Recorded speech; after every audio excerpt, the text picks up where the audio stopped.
Greetings, cultural diversity. It's your friendly professor, Alyssa, here again with our week 5 roundup. The week has been about social justice and art. And we have talked about the different ways in which artists can use human expression through art and dance and music to be an activist. And so I thought maybe I would give you a little bit of background and some framing for these concepts. We talk about social justice. What is social justice? There's definitions, in our module readings. As a civil rights historian, my understanding of social justice is a belief that everyone should have equitable access to economic, political, and social rights and opportunities, that everyone is included in the general opportunities that are made available, right? So understanding a few constructs around our current situation is really key to social justice. Understanding that there are historic governmental and social practices that have had disparate impacts on different people based upon their identities, either perceived or internalized, right? And what I mean by that is you may look at me and, not you, but someone might look at me, and if I'm not speaking, assume that I am Latinx or Hispanic. I lived in Miami for many years, and that was a continual kind of assumption about me. And it's not true, but I could still be treated differently based upon that perspective, right? So it's a disparate impact. A disparate impact means that a group of people are impacted differently, and usually in a harsher way than the rest of the group. So when we have these governmental laws from the past, and when we have these social practices that have impacted different groups of people disparately, then we have a historical trend that impacts our ability to have equitable access today to different groups of people. One of the most specific examples of this would be the redlining of our communities during the New Deal in the 1930s. And there's a lot going on in our communities today and a lot going on in our national government where we are seeing these echoing of a callback to the New Deal. The New Deal, I think, is what President Biden's administration has been calling the stimulus packages and the agendas to develop and expand infrastructure, for instance. So back after the Great Depression in the 1920s, the federal government begins to transition its role and becomes a direct employer of the people and begins to pump money back into workers who had lost their jobs. Like 30% of the population at one point during the Great Depression was out of work. And so people were employed to build infrastructure, to build roads and the pathways and bridges that, are in our national parks. And so we also see the expansion of our public lands and our national parks at this point through these programs. However, there's a whole bunch that goes on during that period of time, but one of the programs was to provide middle-class Americans with low interest rate government-backed mortgages. So for the first time in American history, millions and millions of people become homeowners. But those programs weren't actually provided fairly to everybody. And what that meant was that some places were redlined. So let me see how I can put this. Let me just pull up a picture here. Now, if you were, here we go. Let me show you this. This is Philadelphia, this picture right here. Now, if you lived in these red areas, right, those were considered hazardous areas. But if you lived in the blue areas, those were considered still desirable or even best areas to be. And so what happened was the federal government would give these affordable loans that were fair to people who lived in the blue areas. But if you lived in the red areas or in these yellow areas, you also wanted access to those same programs, right? You wanted the quote unquote American dream that was being erected, this idea of a white picket fence around your own house and 2.5 kids. I don't know what the 0.5 is. Maybe it's a dog or something. My dog's my kid. But anyway, so you get this idea, right, of what it means to be American.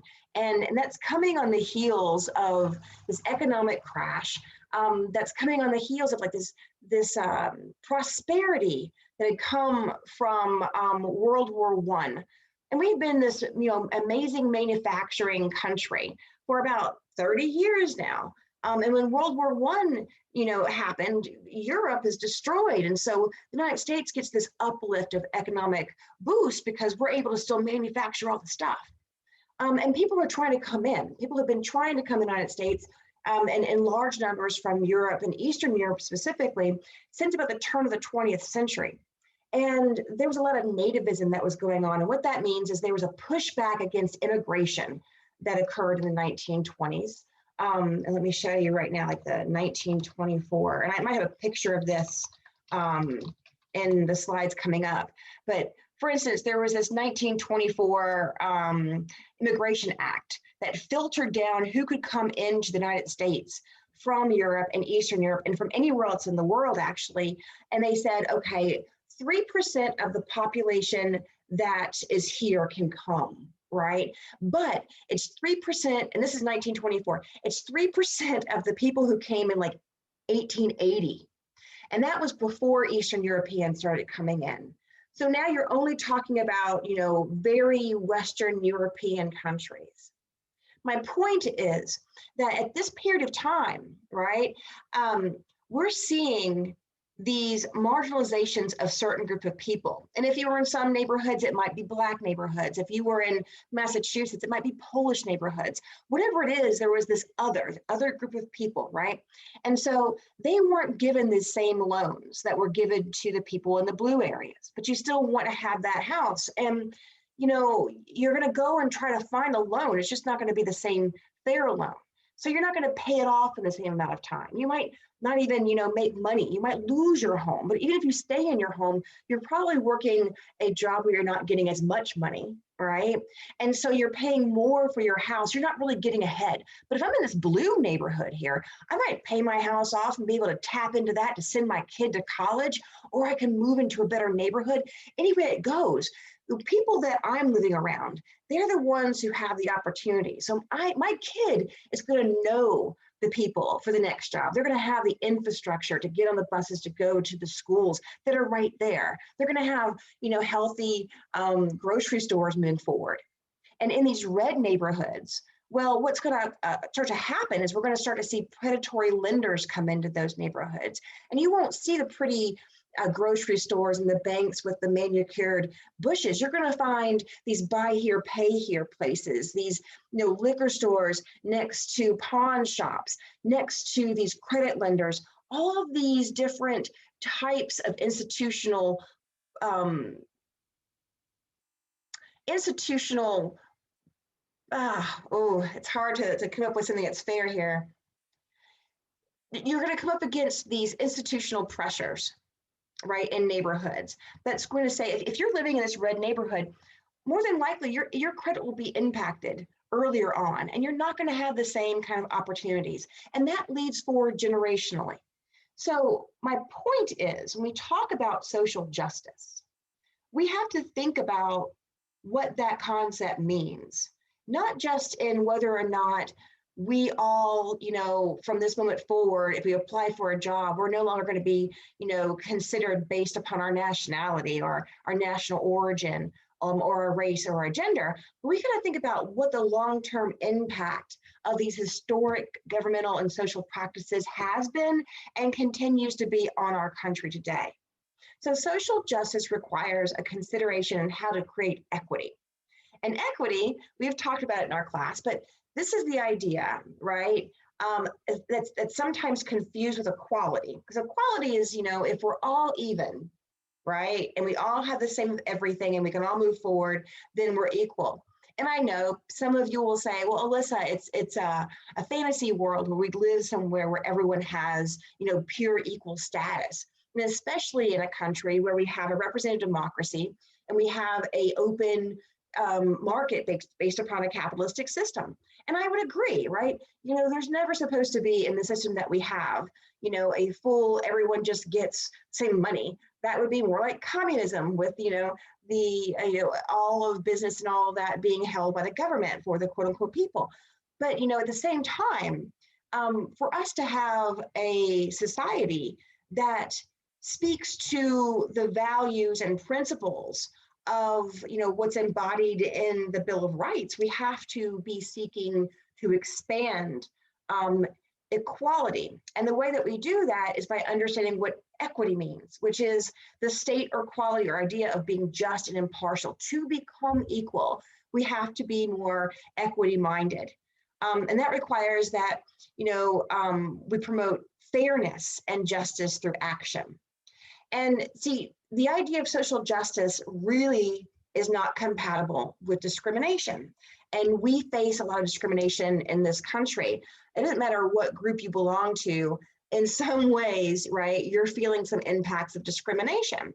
And so when we think about the conversations we've had so far about perceived lenses and the ways in which the narratives and messages that come from our local and society or families and friends and communities and cities and towns and then counties and then states and then beyond, right? There's just these levels of identity that we engage in. And in those collective consciousness, there are consciousnesses, there are biases and messages, implicit biases. We talked about that.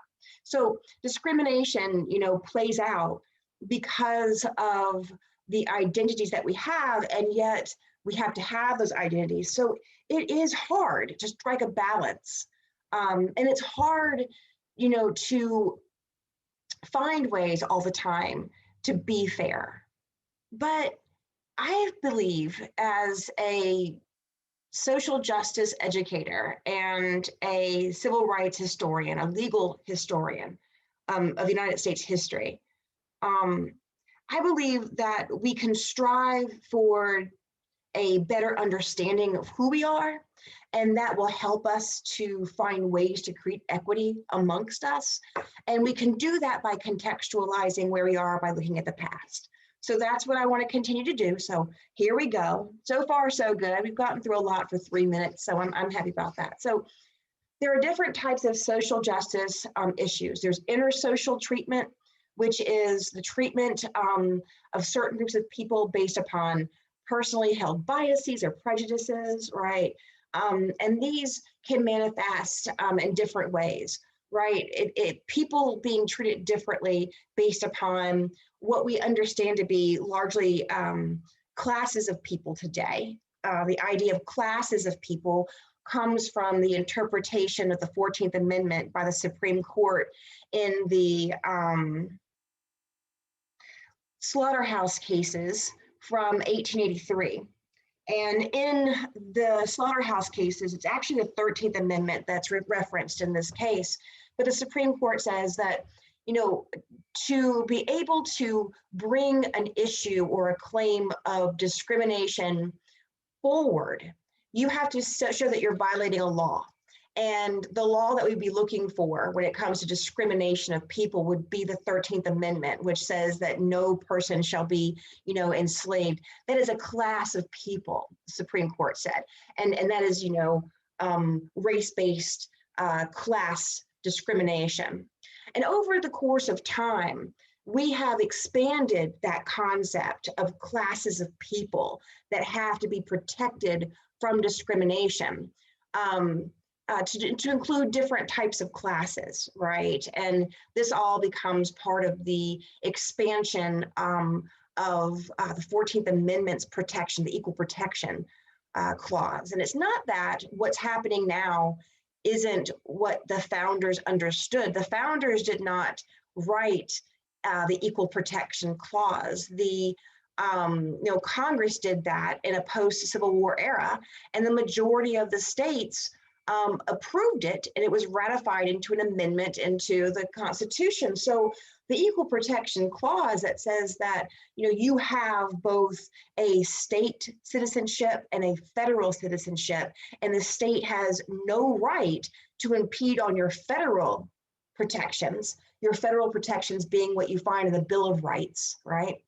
That idea of class expands over time. So we start with the class of race, but then we see gender, right, is now a protected class. We know age, maybe not in all types of civil rights protections, but age is definitely a protected class. Sexual orientation has become a protected class in itself in state and county and city ordinances. And the Supreme Court back in June of last year, 2020, interpreted gender to include sexual orientation, same-sex orientation, and identity, sexual identity, which basically, kind of covers sexual orientation.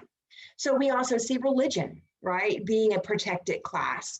We see nationality, national origin, if you will.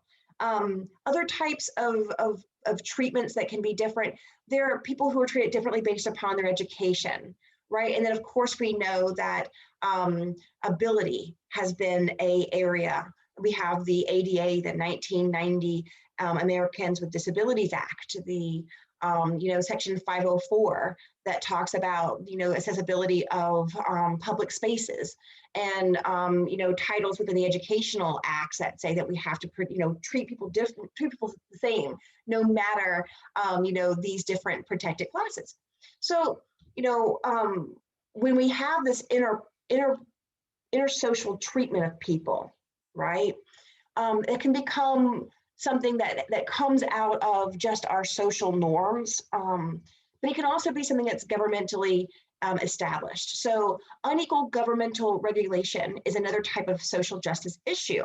And this involves laws and regulations that meaningfully or otherwise create conditions that limit a person's ability to have equity, right? It creates a disparate impact on a group of people.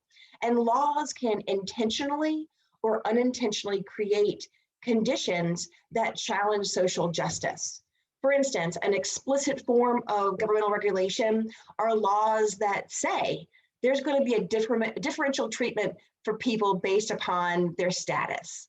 So in the turn of the 20th century, as we see the rise of these Eastern Europeans coming into this country, we see these resistance and pushback towards, again, like Polish and German people and Russians as well as Italians, all of these newly arriving immigrants that are just not within the Euro-American norm. That's like, the British and the first wave of Western Europeans.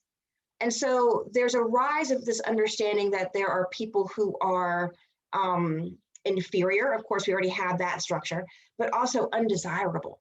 And so there are these eugenics laws that come into place. Eugenics laws say that you can sterilize someone if they're deemed to be undesirable. And one of the first laws here was the Indiana law, right? And people who were, who had cognitive differences, people who were criminals, people who, were indigenous, were oftentimes sterilized within the vague grayness of these areas. But, through these laws, people were treated differently. And there's a very famous case, Buck v. Bell from 1927, where Carrie Bell was raped by the son of her foster family, and she became pregnant. And to hide that, they said that she was, cognitively different, that she was an imbecile was the term used, and that her mother was already in a camp for being an imbecile. And they figured that the child of the child, right? So now Carrie Buck's daughter is somehow also an imbecile. And so she was sterilized under these laws. And thousands, mostly women, have been sterilized under these laws. There's also like the Mississippi appendectomy, where, if you're Black in the South and you go in for a gallbladder issue, while they're in there, I'll go ahead and sterilize you. There were claims at the South border just this past fall of, migrant women who were saying that they had been sterilized when they had come in for other procedures. So we've had these laws on the books, and there is a long-lived legacy. There is still eugenics, or not eugenics, but sterilization that's used, in our criminal system and in prisons. So there are long-term impacts here. These are not just historical moments, but they're ripples. And unless we face them on, right, they don't go away. And that's the social justice aspect of trying to somehow come to terms with our past and somehow right the ship. Here's another experience, the Chinese experience. Right now, we're in the middle of this rise of anti-Asian violence, right?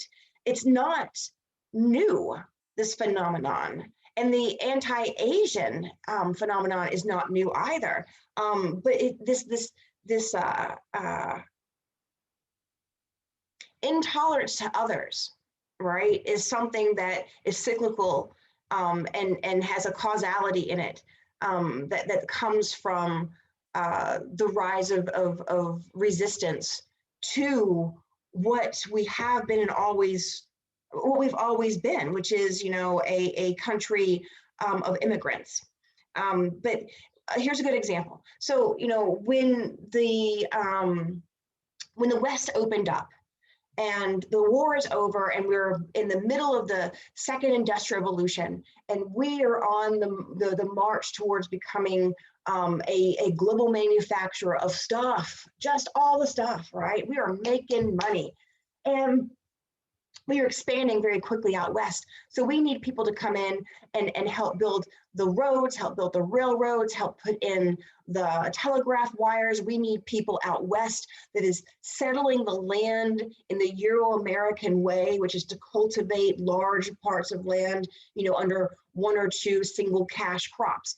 And so, all of this brings about new immigration, and there's a emergence of a Chinese presence in the West. They're working on the railroads, right? They were integral to the creation of the Western infrastructure. So were the Buffalo Soldiers. Half of the farm workers in California were Chinese in the 1880s. They supported the West Coast fishing industry. But as the gold rush begins to die down, and now there's more competition, or the resources are beginning to restrict a little bit, we start to see a pushback of what we see as the other. And the other were these people who had come here and worked here and lived here and built this country, helped to build it. So by 1882, Congress has shifted their perspectives from these creation of the 13th Amendment, the 14th Amendment, the 15th Amendment, which are all civil rights protections, to creating now civil rights restrictions. And in 1882, the Chinese Exclusion Act is ratified.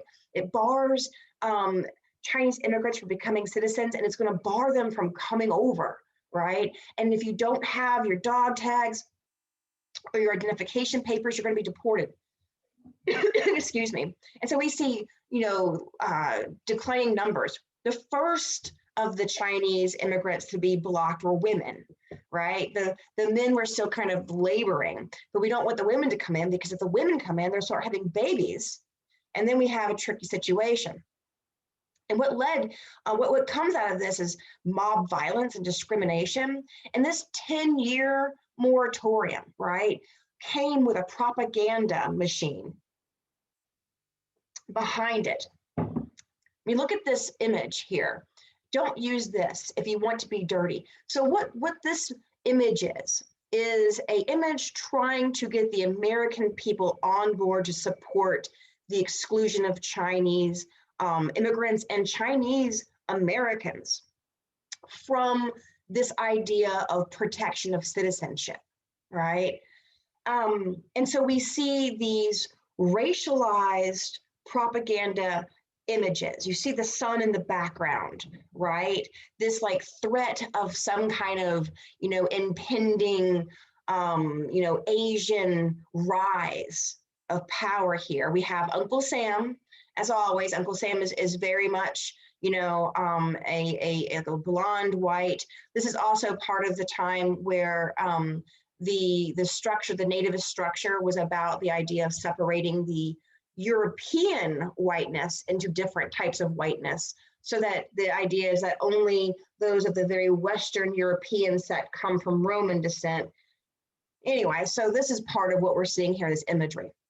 But they're kicking out people. The Chinese, in this picture here, the Chinese workers were largely the ones who were running the laundries in town. And the gold rush comes in, people have to get their clothes clean after being in the mines. And so that was a really fruitful business. And it was largely driven by, Chinese and Chinese Americans. And so this image right here is trying to undermine, right, that power and that space that they rose up in because they were there organically as it was rising. Here's another image here. Look at this. Look at the violence, right, that's being associated with Chinese and Chinese American people. Quote, chopsticks. You can see cheap labor. And yeah, there was a system in place, and not so much in North America, but in Central and South America. You have like the Brazilian group of bringing in, basically they're called coolies, but it was a Chinese forced labor movement, basically indentured servants or slaves. And in the United States, the same coolie system comes here. It's just very, very low wages. So now you've got this idea that people have been brought in to do this work for very low wages, but now we want to push them out and we want to say that they're competing for jobs. And because they're willing to take so little, right, they are becoming a threat to the quote unquote natural American citizens. And so it's a divisive move that's not predicated on fact. It's predicated on propaganda, right, to perpetuate racism. And this move will mean that the Chinese immigration laws won't be repealed until 1943. And these origin limitations I mentioned earlier, the 1924 restrictions, they're not going to be removed until 1965. So again, right, there are generational issues here when it comes to where people would have been at if they had been afforded this opportunity. And fine, you can't go back and change generations of history. But we should be able to look back and see how the nativism of the 1920s led to violence and think about the ways in which we associate what's happening today with groups of people and that violence, right? That's what stereotyping does. That's what discrimination looks like. That's an intergroup discrimination. It doesn't have to be legal. It can be violent. Now, I want to give you a happy story to go along with this. Wong Kim Ark was born in the United States. I don't know if it was 8 years before I think it was 8 years before the Chinese Immigration Act. His parents had come over from China. They were workers here. So when this, act went into place, they were deported. And he wasn't at first because he was born here, right? He was born in San Francisco. And he left to go visit his parents. And he was told that he could not come back. He did not have national citizenship. And he said, I was born here. And the Supreme Court, right, determined that he did have natural born citizenship rights since he was born here. And his parents, while they were not American citizens, they were not here on behalf of the government. They had just come. And so anybody who just comes here, who's not on behalf of the government, if they have a child, that child has citizenship right. That is a Supreme Court interpretation of federal law And the only way for the Supreme Court decision to be overturned is if the Supreme Court itself overturns it. No other branch of government can override the protections of native-born or national-born citizenship, except for the Supreme Court at this period of time. So keep that in mind. That does not mean that Supreme Court, like the law would be put into place, but you could challenge it. And the Supreme Court looked to that 14th Amendment. Again, to the 14th Amendment, right? The 14th Amendment, the section 1 says, all persons born or naturalized in the United States and subject to the jurisdiction thereof are citizens of the United States and of the state wherein they reside. No state shall make or enforce any law which shall abridge the privileges or immunities of citizenship, and no state shall deprive any person of life, liberty, or property without due process, nor deny any person within jurisdiction equal protection of the law. There are so many important clauses when it comes to our protections of our civil rights here, right? You've got the privileges and immunities, right? There are privileges and immunities of citizenship that's federal. That's like your ability to go from state to state, right? Or your ability to be on federal waters. No state shall deprive a person of life, liberty, or property without due process of law. Now we're echoing back to the Bill of Rights here, right? And then the equal protection of the law. So we have these explicit forms of government regulation that we're seeing. These laws that explicitly lead to differential treatment of specific groups of people, and they have long-term effects. Segregation laws are one of those kind of laws that have long-term effects, right? Now, segregation was institutionalized in 1896, formally, federally, when the Supreme Court determined in the Plessy versus Ferguson decision that separate accommodations were constitutional under the 14th Amendment so long as they were equal, right? And what happened was there was a Louisiana law that said that a train had to have a white train car and a black train car. And Plessy, right, was 1/8 black, so he's lighter skinned than I am. And he, with the predecessors to the NAACP, he gets on the white car, and the conductor under the law has to force him off if he finds out that he's black. He's so white that he's passing, right? And that was the point, was to show how arbitrary the law really was. And so Plessy pays and he sits down, no one's giving him any problems. And finally he's like, hey, you know what? I'm actually black. And so the conductor's like, well, you gotta go. And so Plessy refuses and he goes to jail. And the whole point was to have Plessy be charged with, violating this law, so that the lawyers could take the case to the Supreme Court, because obviously, right, it's unequal. But the Supreme Court said no, right? The Supreme Court said, listen, the 14th Amendment, equal opportunity, equal access, isn't about social issues, it's about political. So yeah, states can separate you, right? That doesn't mean it's unequal, because really equal protection is about your ability to vote, political power. So in 1896, the 14th Amendment is reduced, right, in its scope by this decision to just political equality, not social equality. And so what that means is throughout the South, into the North and out to the West, we're going to see segregation take over all parts of our lives, from the way we travel, to the way we learn, to where we go for our leisure time, to where we live in our cities, to the jobs that we have, to our education. And it's not until 1954, with the Brown versus the Board of Education case, that segregation is finally challenged to its ultimate end. And when I say ultimate end, I don't mean the end of segregation. I mean the end of the legal recognition of a universal right of states to discriminate through segregation. So in 1945, 77% of African Americans of high school age were not enrolled in high school. There was a class action lawsuit that came, right, where people and families argued that segregated schools were not equal, My grandmother, African American, born into the rural part of Central South Tennessee, 90 years old now, still tells me stories about walking the miles to school every day, to the Black school, which was one room, while, the white students went by on buses and they would call out and say things and, throw things and be, mean to her. And so think about being those students.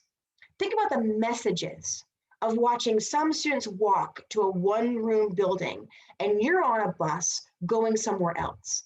Think about what that might tell you about who you are versus who they are. And now go to the other side of that and think about being that student who's walking and what that message might be internalized there. The reason I bring this up is because that's what swung this case, right? There was forced segregation in elementary schools, middle schools, and what's going to be argued here is that there's inferiority, an implicit message of inferiority that is consumed and internalized by Black children, and a message that Black people are inferior that is consumed and internalized by the white students. And the evidence that this actually is occurring comes from these doll tests that were done in the 40s. The names of the two psychologists or sociologists who conduct these tests. I can't remember, it was a married couple. But basically they took children, white children, Black children, brown children, and they showed them two dolls, a white doll and a Black doll.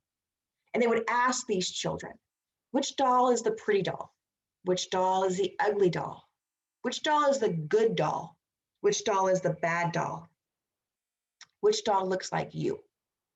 You can go online to YouTube and watch some of these doll tests that have been done recently, because these same implicit biases still remain with us and they're still internalized in our children.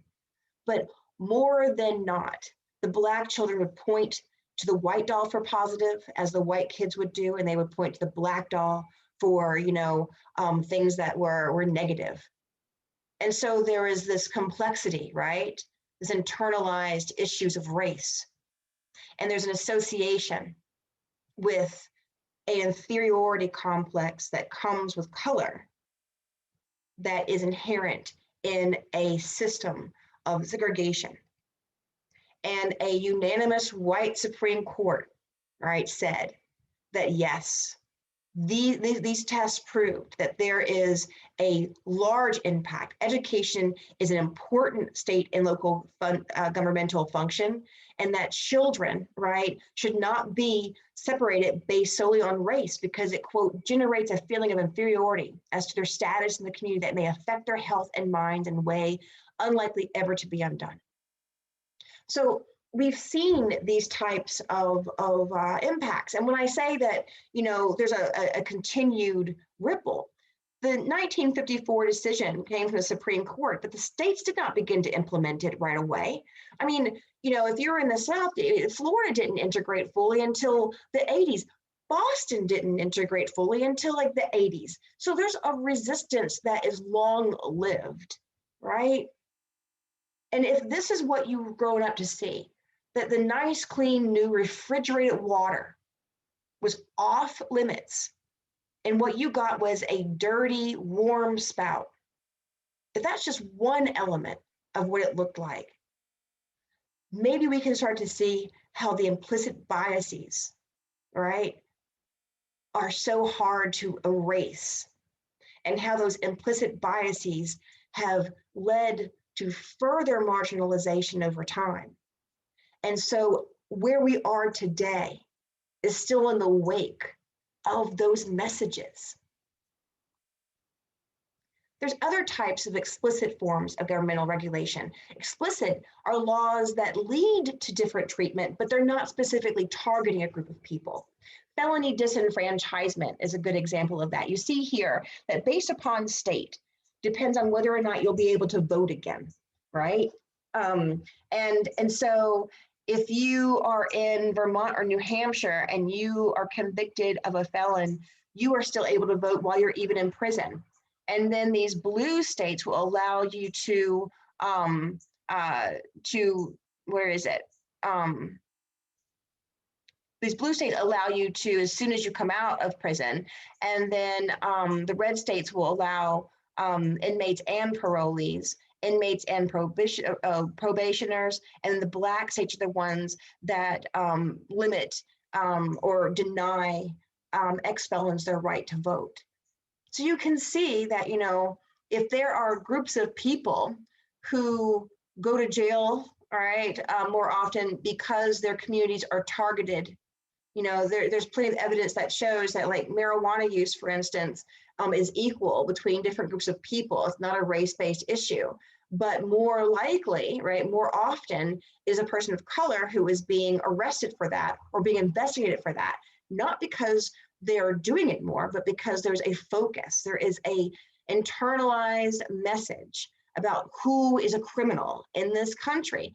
There's, I was just listening to an interview with a professor of history who was talking about the origins of this association of crime with blackness, and the more modern version of that, because there was a version of that, you know, that's part of the regulations and restrictions on people of color, well, you know, prior to the Civil War.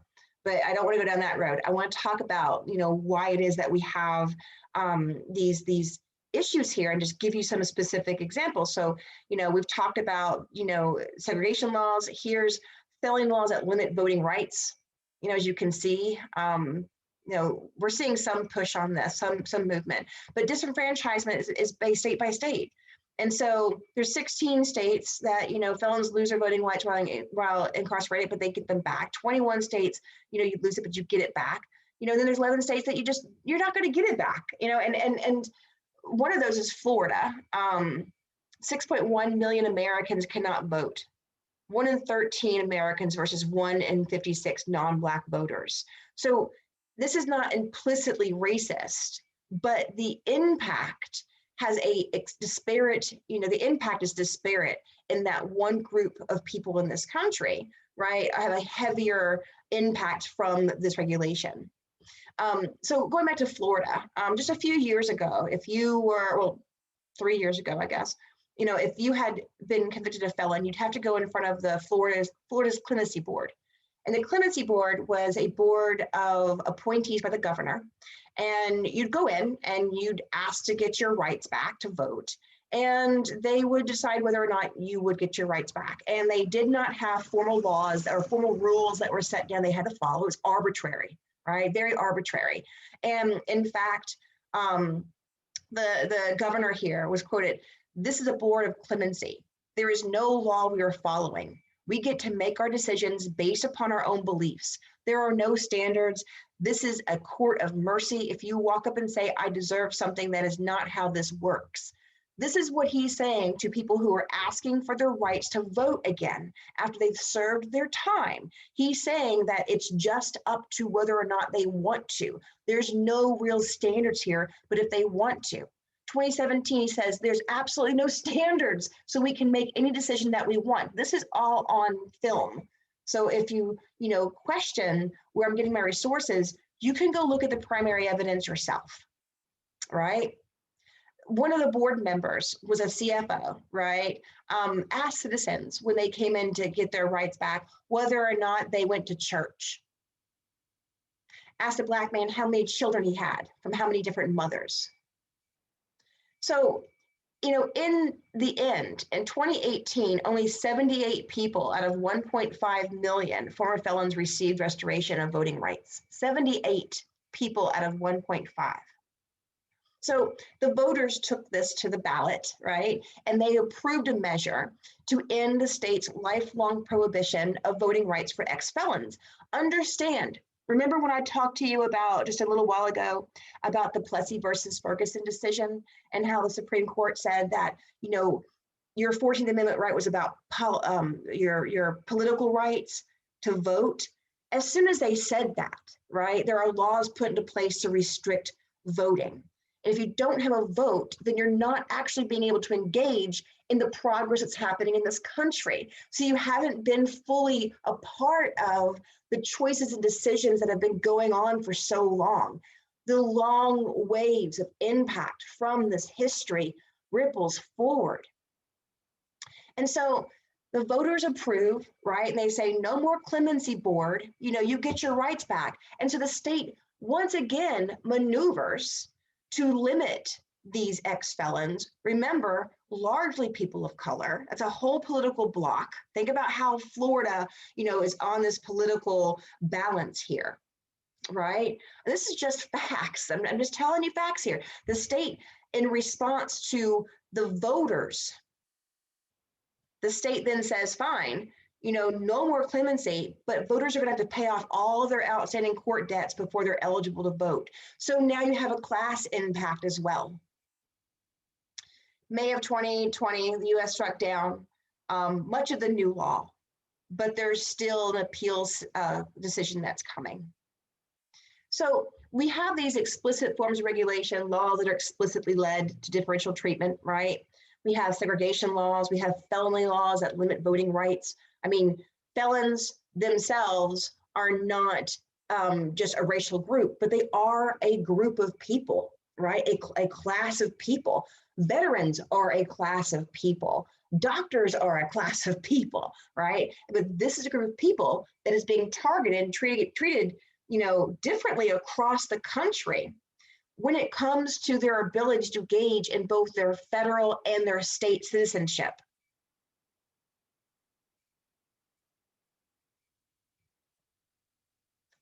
So let me show you what else is not allowed. When laws that restrict specific groups of people, back in 1996, Colorado created an amendment that banned discrimination in housing, employment, education. You can't treat people differently based upon race or national origin or their religion, right? Their gender. You gotta let everybody in. It's beautiful, right? It's a civil rights law. We have a 1965 civil rights law that's a lot like this. But they put a prohibition in. They said, but we prohibit any court issue or legal issue or any law to be made or any action from the executive, right, that will protect people from discrimination based upon a queer status. Homosexual, lesbian, this is 1996, right? So they're saying, we're creating this law to protect everyone, in housing and employment, but we are not going to allow this group to be part of that. So they created a negative protection, a negative exclusion, rather, for the queer community. And in 1996, right, the federal government looked at this question. Now you see the court is much different now, right? More diversity there. And so the court said, is this, this negative exclusion a violation of the 14th Amendment Equal Protection Clause? Yes, because it violated people's rights by singling people out and treating them differently. So we begin to see progress. We begin to see in the 20th century, right, that Supreme Court decision from 1896 being reconsidered. And so this implicit forms of governmental regulation, not the whole, you can't treat these people differently, but remember I told you about some of the ways in which voting was suppressed, right? If in 1896, the Supreme Court says that, Black men have to be given the right to vote, then how do we then limit it, right? We do it through things like the poll tax. Again, if you can't pay your tax, you can't vote. This is not what happened in Florida is not new, right? This was one way to disenfranchise people because largely African Americans were in the South. Largely they were sharecroppers. White men in the South at the turn of the 20th were only making 50 cents on the dollar. So Black men were making like 12 or 15 cents. They don't have the money to pay the poll tax. There were literacy tests, right? This was not just for African Americans. Literacy tests were set up for those Eastern Europeans that were coming in. And that's going to limit. If you can't pass this literacy test, you can't vote. There was the grandfather clause, which was my favorite, really. It was the one that said back in like 1890, if your grandfather could vote, then you could vote. But if you were Black, your grandfather wasn't voting, right? So there was this impact on people that we're a class of people, even though it's not explicit. This is an implicit form of governmental regulation, but there are implicit messages in that. Push back. Wickhoe v. Hopkins, right? Another Chinese individual, Chinese American individual rather, he has a laundry. And what happens is in San Francisco creates an ordinance. They're very anti-Asian at this moment, requiring all laundries in wooden buildings to obtain a permit to continue. 70% of laundries, right? No, I'm sorry, 89% of laundries were operated by people of Chinese descent, and they were largely in wooden buildings. And so when the permits go out, nobody who's of Chinese descent gets a permit. 1886, the Supreme Court looks at that and says, there's a biased enforcement of law here. You're treating people differently, and that is unfair. Another way that we've seen restrictions of voting is through gerrymandering. And here you can see, I'm not sure if this is West Virginia or Virginia rather, but this state in 2012, when the Democrats had, control of the districting, you see these finger-like districts of red voters. And then you see now you've got much more red here. And of course, that means you've got more Republicans in office, and they're going to redistrict. And look at this blue district right here. When you parcel out your districts into these odd little shapes, you can take all of the political power of that group that's different than you and put them in one district, right? And that one district won't have more weight than the red here. But look at what I'm telling you. It happens on both sides of the coin here. Both sides of the coin. So, our political system has perpetuated this kind of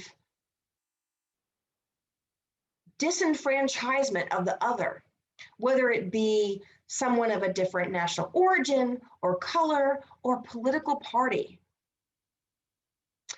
Just this past fall, there were, all kinds of stories about indigenous populations being disenfranchised. If you had to have I think it was in Colorado again, maybe, but if you have to have a state ID to vote, and you are living on a reservation, you may not have a address. So you might have a Indian ID instead, a Native American reservation ID, but that doesn't work for the purposes of voting, even though you're in the state. So now you're being, blocked from your right to vote from the long history of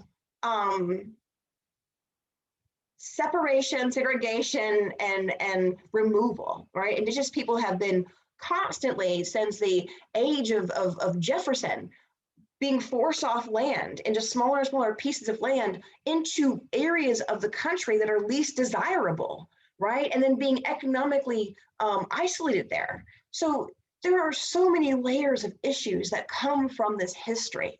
And social inequality is the condition of unequal access to the benefits of belonging to any society. And so social justice is about trying to address that issue. In a purely equal society, every citizen is equally able to contribute to the overall well-being of the society, and they equally are able to benefit from their membership within. And this inequality, as we've seen, can be direct or it can be indirect. It can be intentional or it can be unintentional. It can be governmental or it can be intersocial. You've probably seen some of these pictures, right? Trying to show equity. This one right here, if everyone has a box, right, the little kids still can't see over the fence. So if we give 2 boxes here to the littlest one, then everyone's equal here. That's one way to look at it, but this is very limiting. I'm not really a big fan of this idea because, well, one, right, there's an ableist perspective if we're trying to talk about everybody, because we have to think about the fact that, ableism is viewing the world through this able-bodied perspective and not understanding that the privilege of having everything accessible, right? Expecting that that is the normative, and that anything that is about creating accessibility for people who do not have the same able-bodiedness, right? as abnormal or different. That's ableism. And so we have to think about that. But I like this one even more, right? There's a reality over here that some people are really stacked up. There's this idea of equality where we can all get some and some will benefit and some will still be kind of blocked. There's this idea of having, a shared fair so we can all see over. But there's also just removing the fence altogether, right? It's like people shouldn't be on the outside looking in of that. Here's one I think might be even better. This is, The Giving Tree. It's a great book, but this is, using the image of the giving tree and to talk about, inequity, right? Here, this kid on this side, first off, the tree bends towards this kid and there's all kinds of apples over here.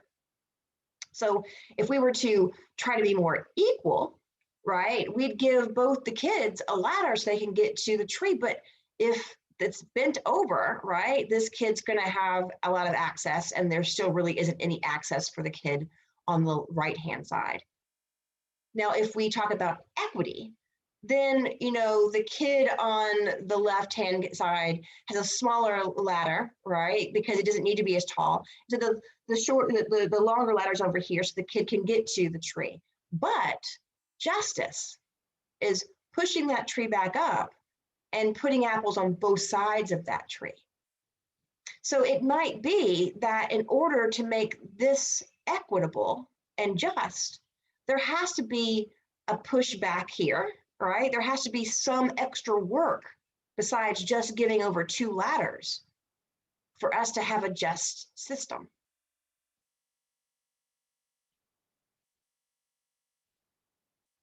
It's a lot to chew on.